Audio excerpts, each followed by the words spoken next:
What if the food Europe laughs at is exactly the food that makes them rethink America? A Philly cheesesteak can look excessive from across the Atlantic, but one bite can turn junk on bread into a very awkward first impression. So how much of America are people judging before they ever taste it? Today we are testing that assumption one unforgettable bite at a time. The Philly plot twist.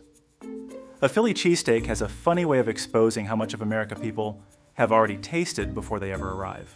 Not with their mouths, but through headlines, documentaries, jokes, viral clips, and years of secondhand opinions about American food being too greasy, too large, too processed, too much of everything. So when European visitors arrive during the World Cup and meet a cheesesteak in real life, the first reaction can almost feel pre-written. Beef, melted cheese, onions, a long roll, and enough richness to make a neat little cafe sandwich look like it forgot to finish getting dressed. From across the table, junk on bread can sound like a perfectly reasonable verdict. Then the sandwich gets a chance to defend itself.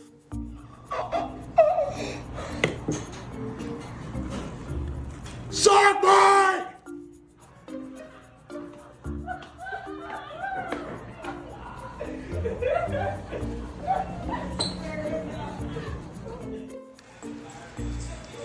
Are you gonna eat it?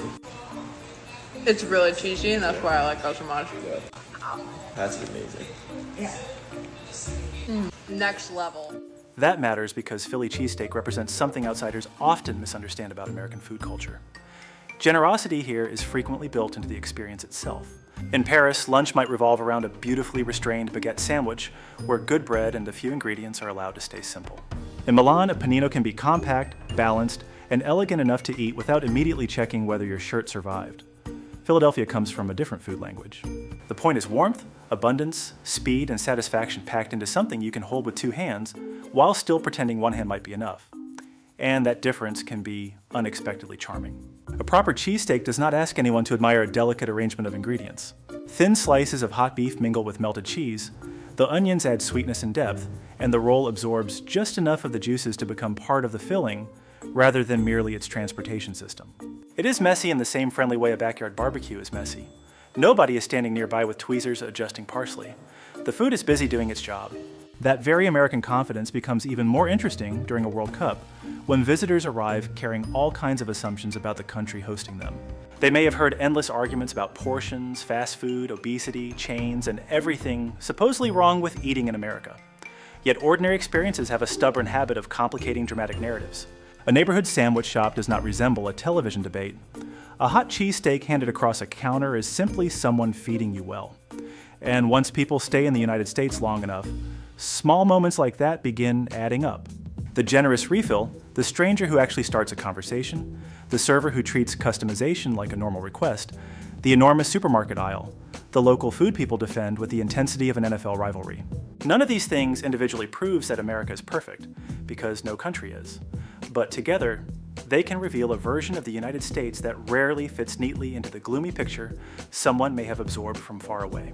The cheesesteak is almost comically good at making that point because it refuses to look sophisticated while doing it. It arrives like Philadelphia itself, volunteered to cater your lunch break, sleeves rolled up, no speech prepared. And by the final bite, junk on bread can start sounding less like criticism and more like something said 5 minutes before ordering another one. Buffalo wings. Buffalo wings can look almost too simple to deserve their reputation. Fried chicken, a glossy orange-red sauce, a bowl of blue cheese dressing, and perhaps a few celery sticks standing nearby like they were invited to supervise the situation. Yet this is exactly where American food keeps catching foreign visitors off guard.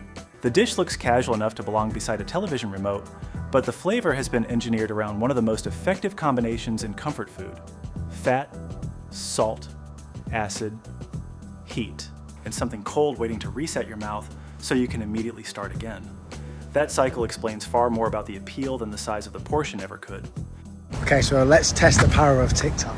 So since being in America, I absolutely love Buffalo Wild Wings.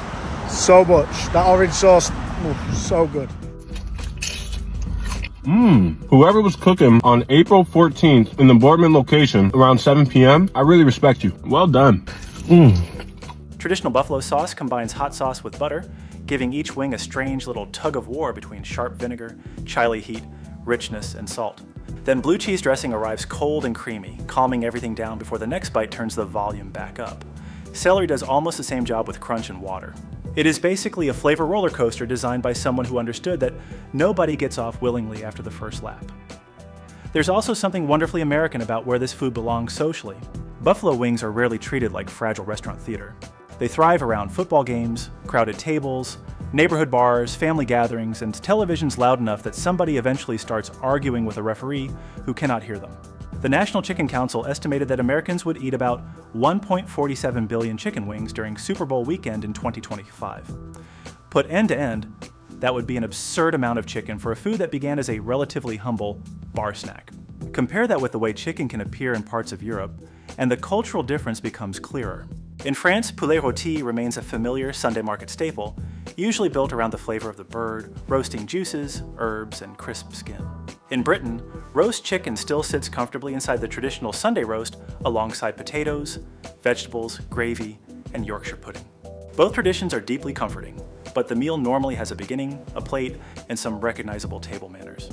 Buffalo wings seem to have looked at those rules and politely moved the napkins closer.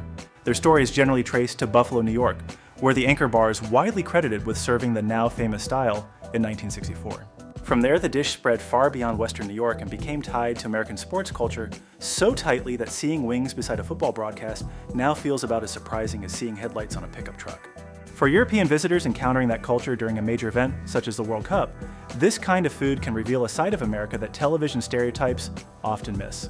American eating is frequently discussed overseas through calories, fast food chains, and oversized portions, while the social ritual around the food gets much less attention.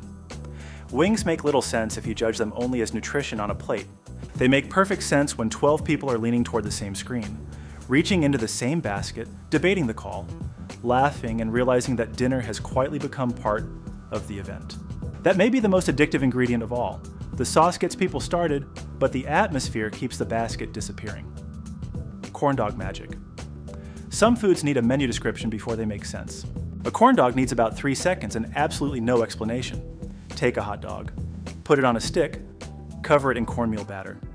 Fry it until golden, then hand it to someone walking toward a Ferris wheel. On paper, that sounds almost suspiciously simple.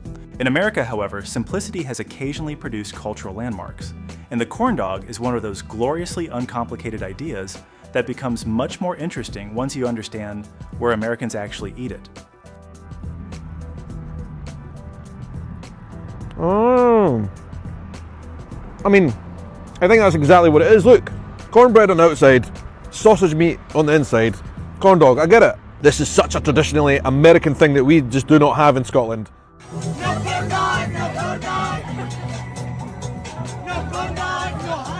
This is where European visitors can run into a very different definition of good food. In Vienna, sausage culture is tied to Würstelstände, where a Käsekreiner or bratwurst can be eaten standing at a street counter. Germany has currywurst, Britain has sausage rolls, and the Netherlands has its own deep-fried snack bar traditions. Europe certainly understands meat, convenience, and food eaten with your hands. What feels distinctly American is the decision to combine all of that with a wooden stick, cornmeal, a deep fryer, carnival lights, livestock barns, screaming children, and somebody 10 yards away trying to win a stuffed bear the size of a refrigerator. The corn dog makes complete sense only when America turns eating into part of the entertainment. Its cornmeal coating matters more than its humble appearance suggests. Corn has been central to cooking on this continent for centuries, and cornmeal gives the batter a lightly sweet flavor and grainier texture that wheat flour alone cannot quite copy.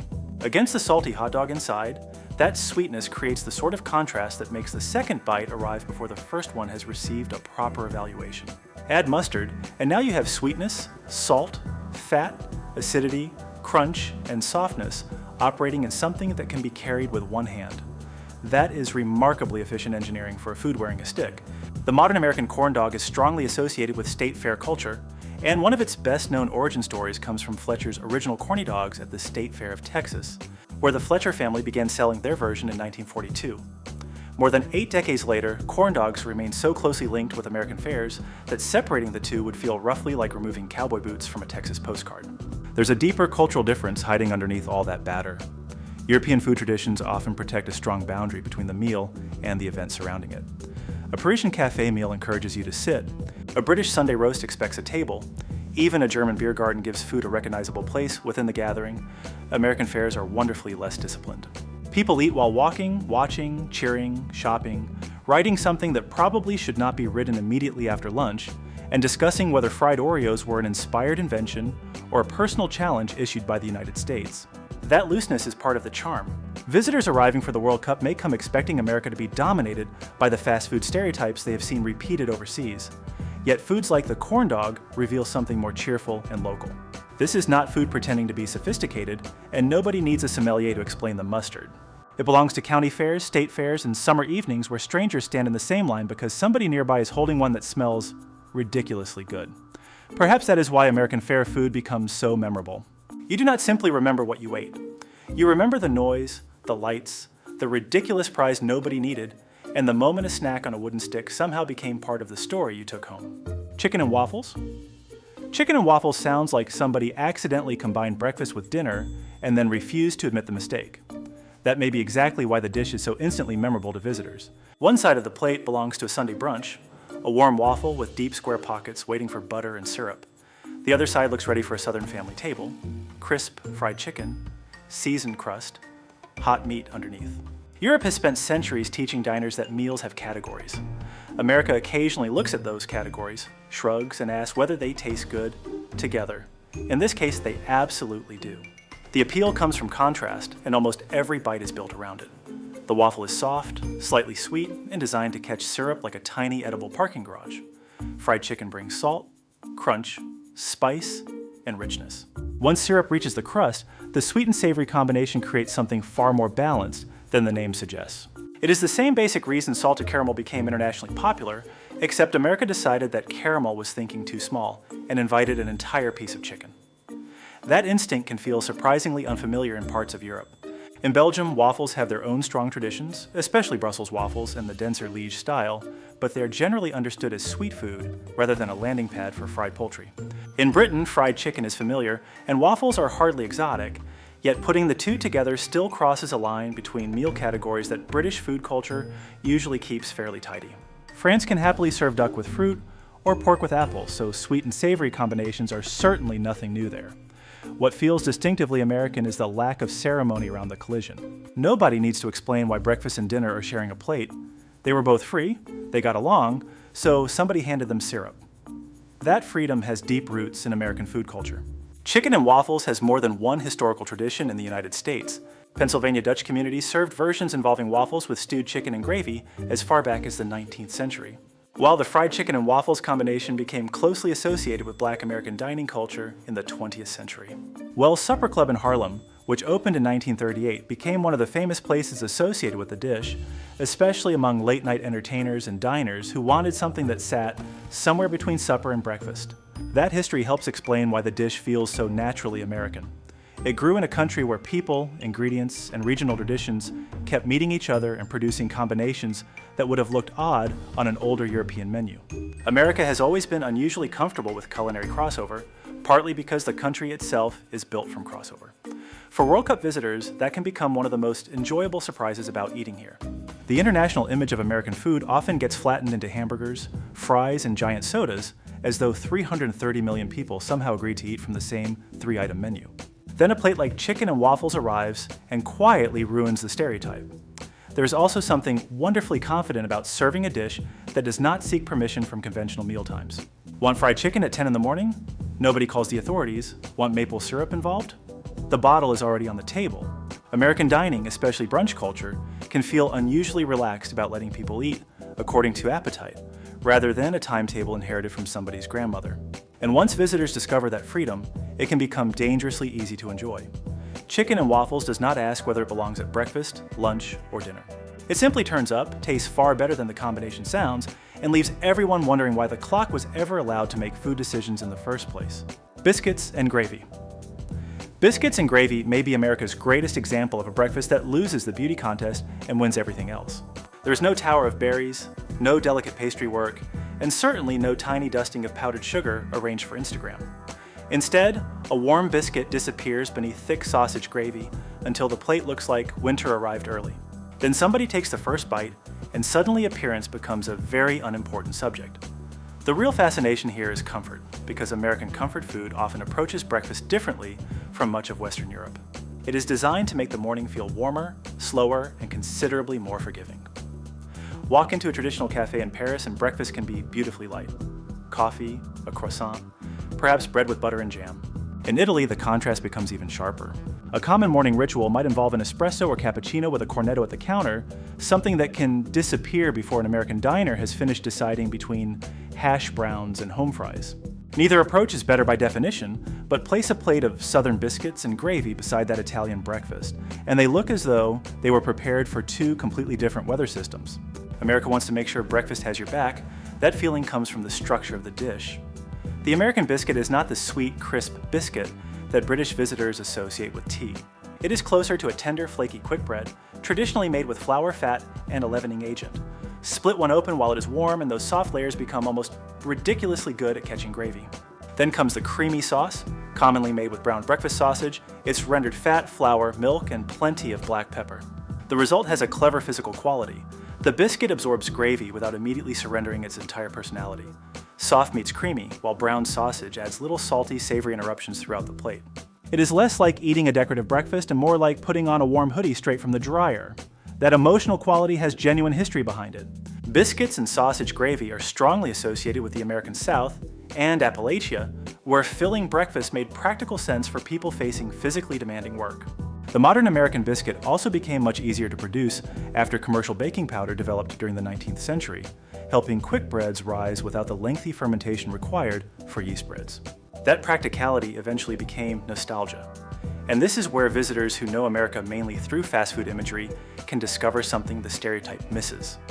Biscuits and gravy is not really about excess for the sake of excess. Its appeal comes from an older American instinct to turn inexpensive pantry ingredients into something deeply satisfying. Flour, milk, fat, and sausage are hardly luxury ingredients, yet generations of cooks transformed them into a breakfast people now deliberately seek out when they want something familiar and comforting. Europe has plenty of foods born from exactly the same wisdom. Britain turned inexpensive ingredients into shepherd's pie and Lancashire hot pot. France has rustic dishes such as cassoulet. Italy built entire regional traditions around cucina povera, where modest ingredients become extraordinary through technique and patience. America belongs to that same human story, although it tends to tell its version with a little more gravy.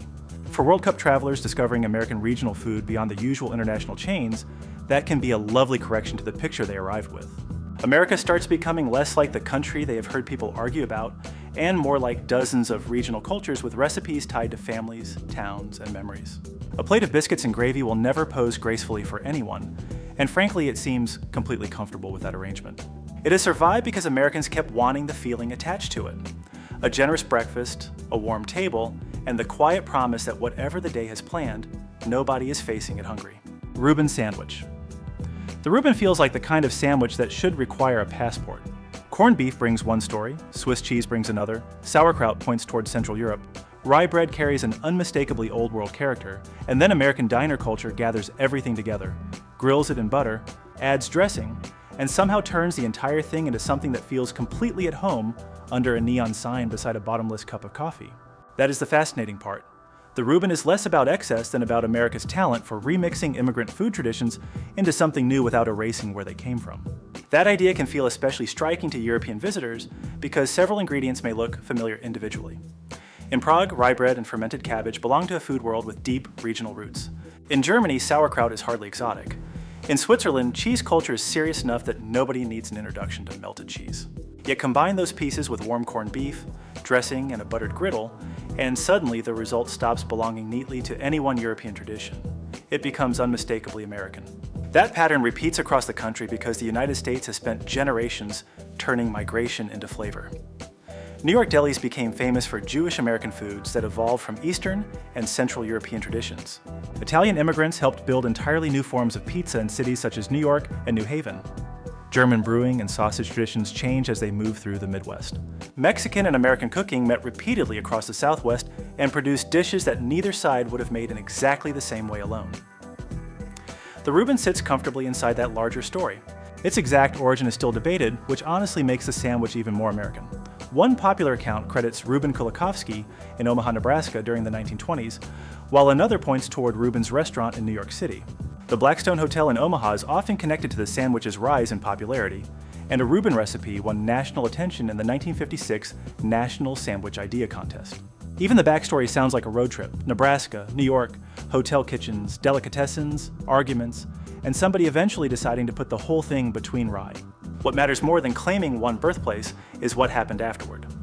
Americans took a combination rooted in immigrant ingredients and made it part of diner and deli culture across the country. That ability to absorb influences without demanding that they remain frozen in their original form is one reason American food can surprise visitors who arrive expecting only hamburgers and fries. European culinary traditions often place enormous value on geographic identity. Parmigiano Reggiano belongs to a specific region of Italy. Champagne carries legal protection tied to northeastern France. Many foods are powerful precisely because people have protected their connection to place for centuries. America developed under very different conditions. People arrived from many places, often lived beside communities with entirely different backgrounds, and cooked with what was available.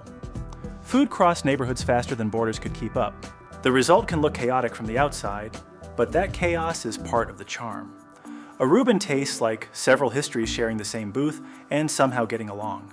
The acidity of sauerkraut cuts through the richness of beef and cheese, rye provides a sharper backbone than ordinary white bread, and the griddle turns everything warm, crisp, and slightly messy. Nothing about it feels timid, yet every ingredient has a clear job.